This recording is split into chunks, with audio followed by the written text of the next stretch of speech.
Every bullet fired in every war on this planet has one thing in common: it was paid for. And more often than you think, the same checkbook funded both sides. This is not conspiracy. This is accounting. The business of war has never been about winning.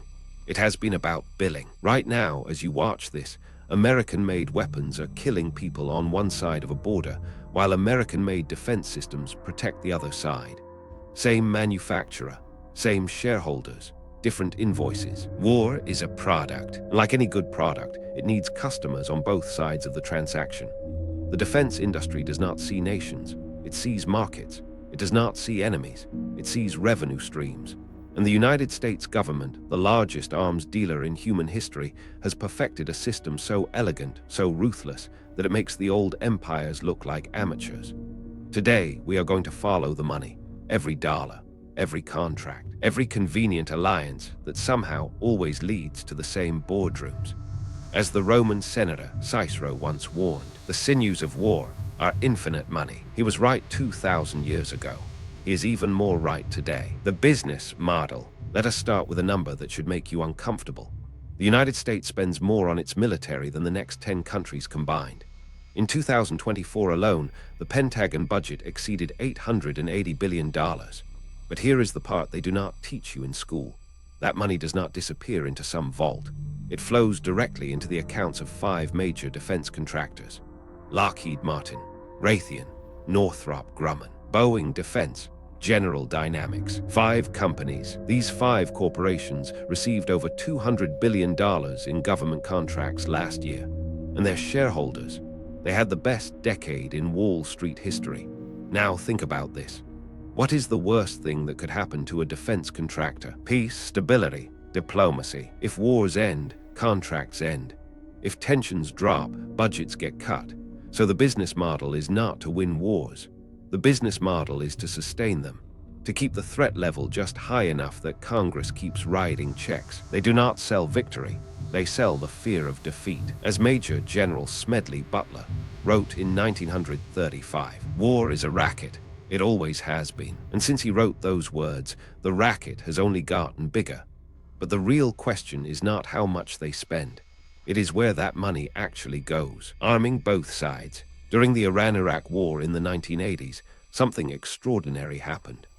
The United States was simultaneously selling weapons to Iraq through official channels and secretly selling weapons to Iran through back channels. Same country, 2 enemies. This was not a mistake. This was policy. The Iran-Contra affair exposed just a fraction of it. Oliver North, secret accounts, weapons flowing to both sides, while American politicians appeared on television calling for peace. But this pattern did not start in the 80s.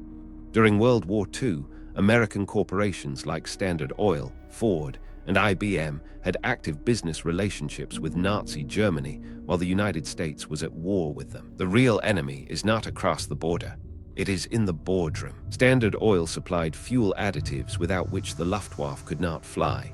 Ford factories in Germany produced military trucks for the Wehrmacht. And after the war, nobody went to prison.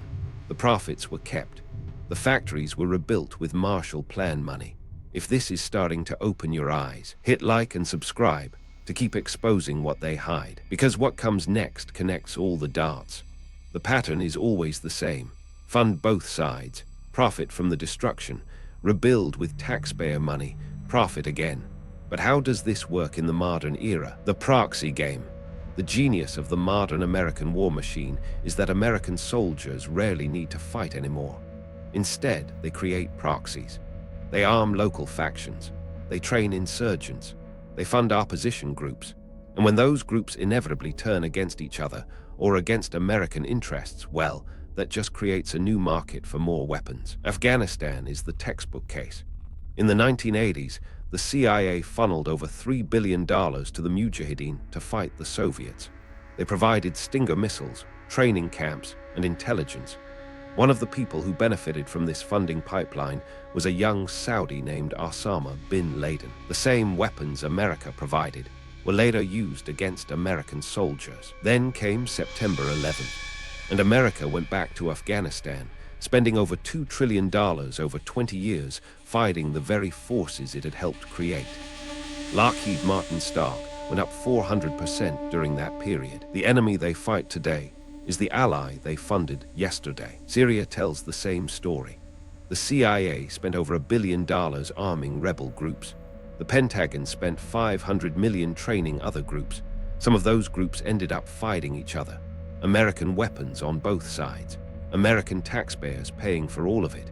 But the proxy game is just one piece of a much larger puzzle. Follow the money. Here is how the machine actually works. Defense contractors spend millions lobbying Congress.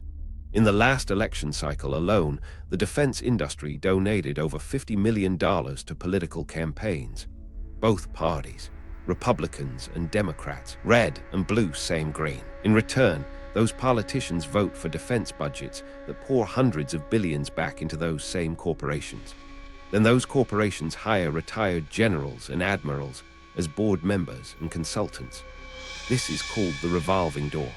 Over 80% of 3-star and 4-star generals who retired in the last decade went to work for defense contractors or lobbying firms within 2 years. 1. Corporations fund politicians. 2. Politicians approve military budgets. 3. Budgets flow to corporations. 4. Corporations hire retired generals. 5. Generals lobby for more spending. It is a closed loop, a self-sustaining cycle where the only input is your tax dollars and the only output is profit for shareholders. In the councils of government, we must guard against the unwarranted influence of the military-industrial complex. Eisenhower was not some radical. He was a 5-star general.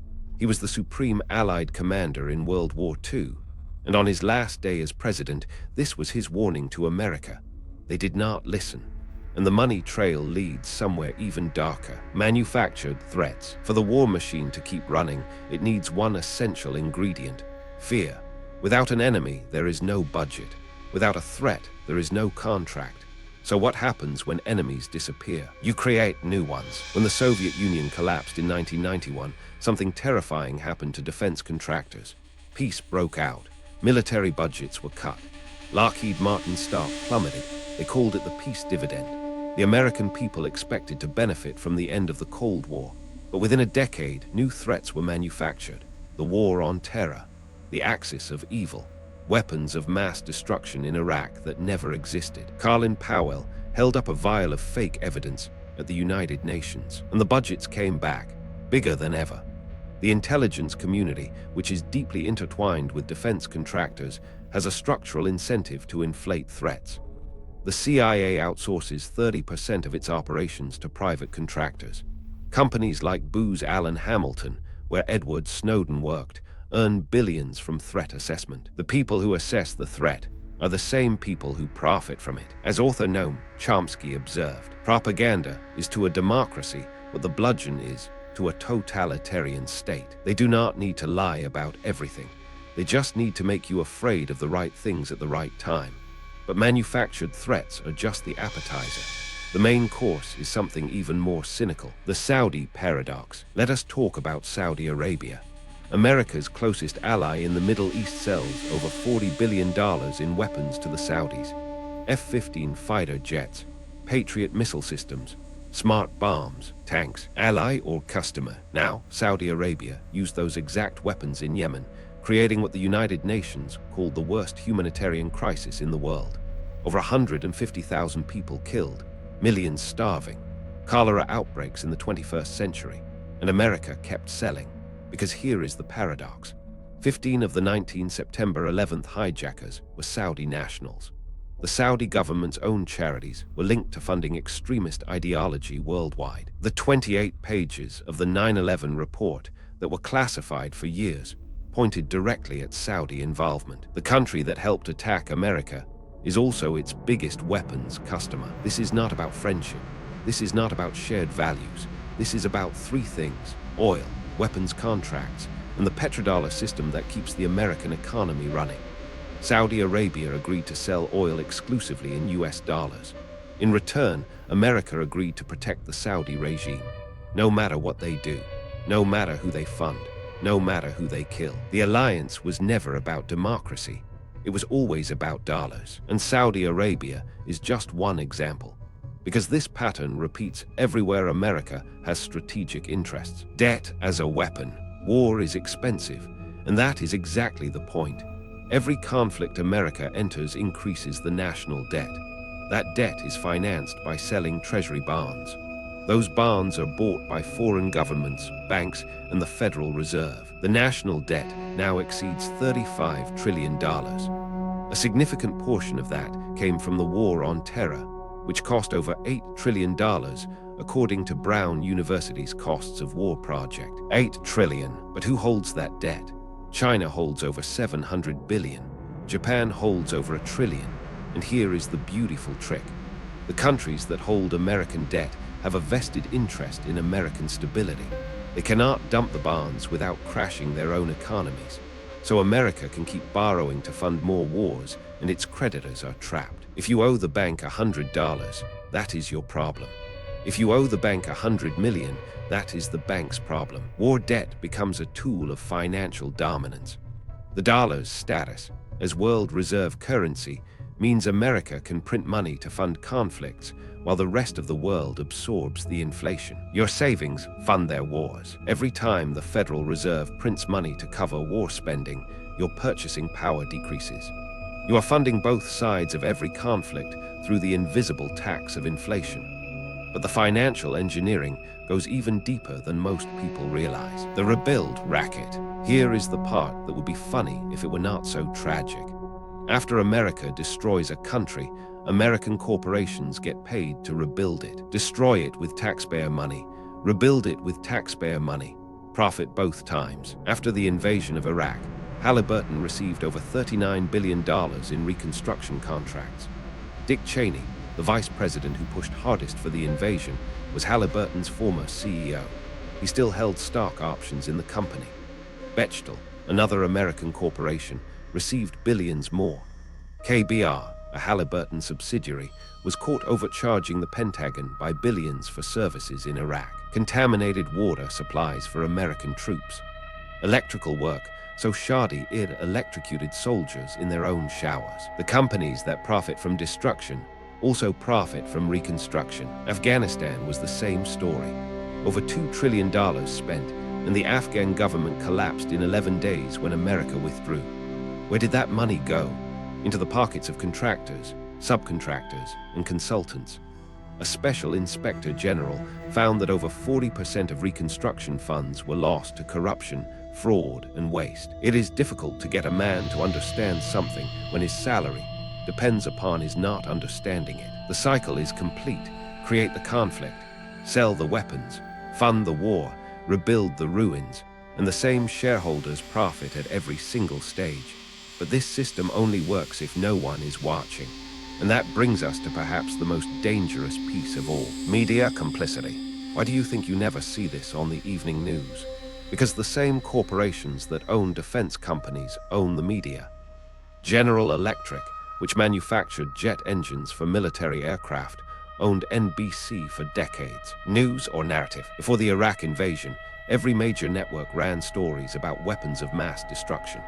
Experts paraded across screens confirming the threat. Generals appeared on CNN and Fox as independent analysts while simultaneously collecting consulting fees from defense contractors. The New York Times published fabricated stories from sources fed by the intelligence community. And when the weapons were never found, no one was fired. No one was held accountable. No one went to prison. The media does not investigate the war machine because the media is part of the war machine. They manufacture consent. They frame every conflict as a moral imperative. They show you the missiles launching, but never the children they land on. They interview the generals, but never the mothers. An informed public is the greatest threat to the military-industrial complex. As journalist I.F. Stone famously said, "All governments lie, but disaster lies in wait for countries whose officials smoke the same hashish they give out." The question is not whether they are lying to you. The question is, which lie are you currently believing? And that question becomes even more urgent when you see how this system is evolving. The next wars. The machine never stops. It only changes shape. Today, the next generation of conflicts is already being prepared. The South China Sea, Taiwan, the Arctic, cyber warfare, space militarization. 1. Pacific theater arms buildup. 2. NATO expansion east. 3. Cyber weapons programs. 4. Space Force funding. The Pentagon's latest budget includes billions for weapons systems designed for potential conflict with China. Weapons that may never be used, but will absolutely be purchased. And here is what should terrify you. The same pattern is repeating. America is arming Taiwan while maintaining trillions in trade with China, selling weapons to India while managing relations with Pakistan, supporting Ukraine while European energy depends on Russian gas. Every conflict zone is a profit center waiting to be activated. The defense contractors are not worried about who wins. They are positioned to profit regardless of the outcome. Because in the end, as we said at the beginning, war is not about flags. It is about invoices. It is about quarterly earnings reports. It is about shareholder dividends paid in blood that is never their own. The question is not whether the next war is coming. The question is whether you will see it for what it really is before the propaganda makes you cheer for it. So here we are. You have seen the business model. You have followed the money. You have watched the same pattern repeat across decades, across continents, across political parties. Defense contractors do not care which flag wins. They care that the war continues. This is the uncomfortable truth at the heart of the American empire. The system is not broken. It is working exactly as designed. Every proxy war, every manufactured threat, every convenient alliance with dictators, every media narrative that tells you who to fear, it all serves the same purpose: profit. Only the dead have seen the end of war, but knowledge is the first step toward change. Every time you question the narrative, every time you ask who benefits, every time you follow the money instead of the flag, you weaken the machine. You cannot stop wars by waving peace signs, but you can stop them by understanding who profits from them and refusing to be manipulated. Question everything always. If you made it this far, comment WAR is a racket to prove you are among those who see through the illusion. Every government lies. The question is, what are they lying about? The truth is out there. You just have to follow the money. Subscribe if you want to keep digging.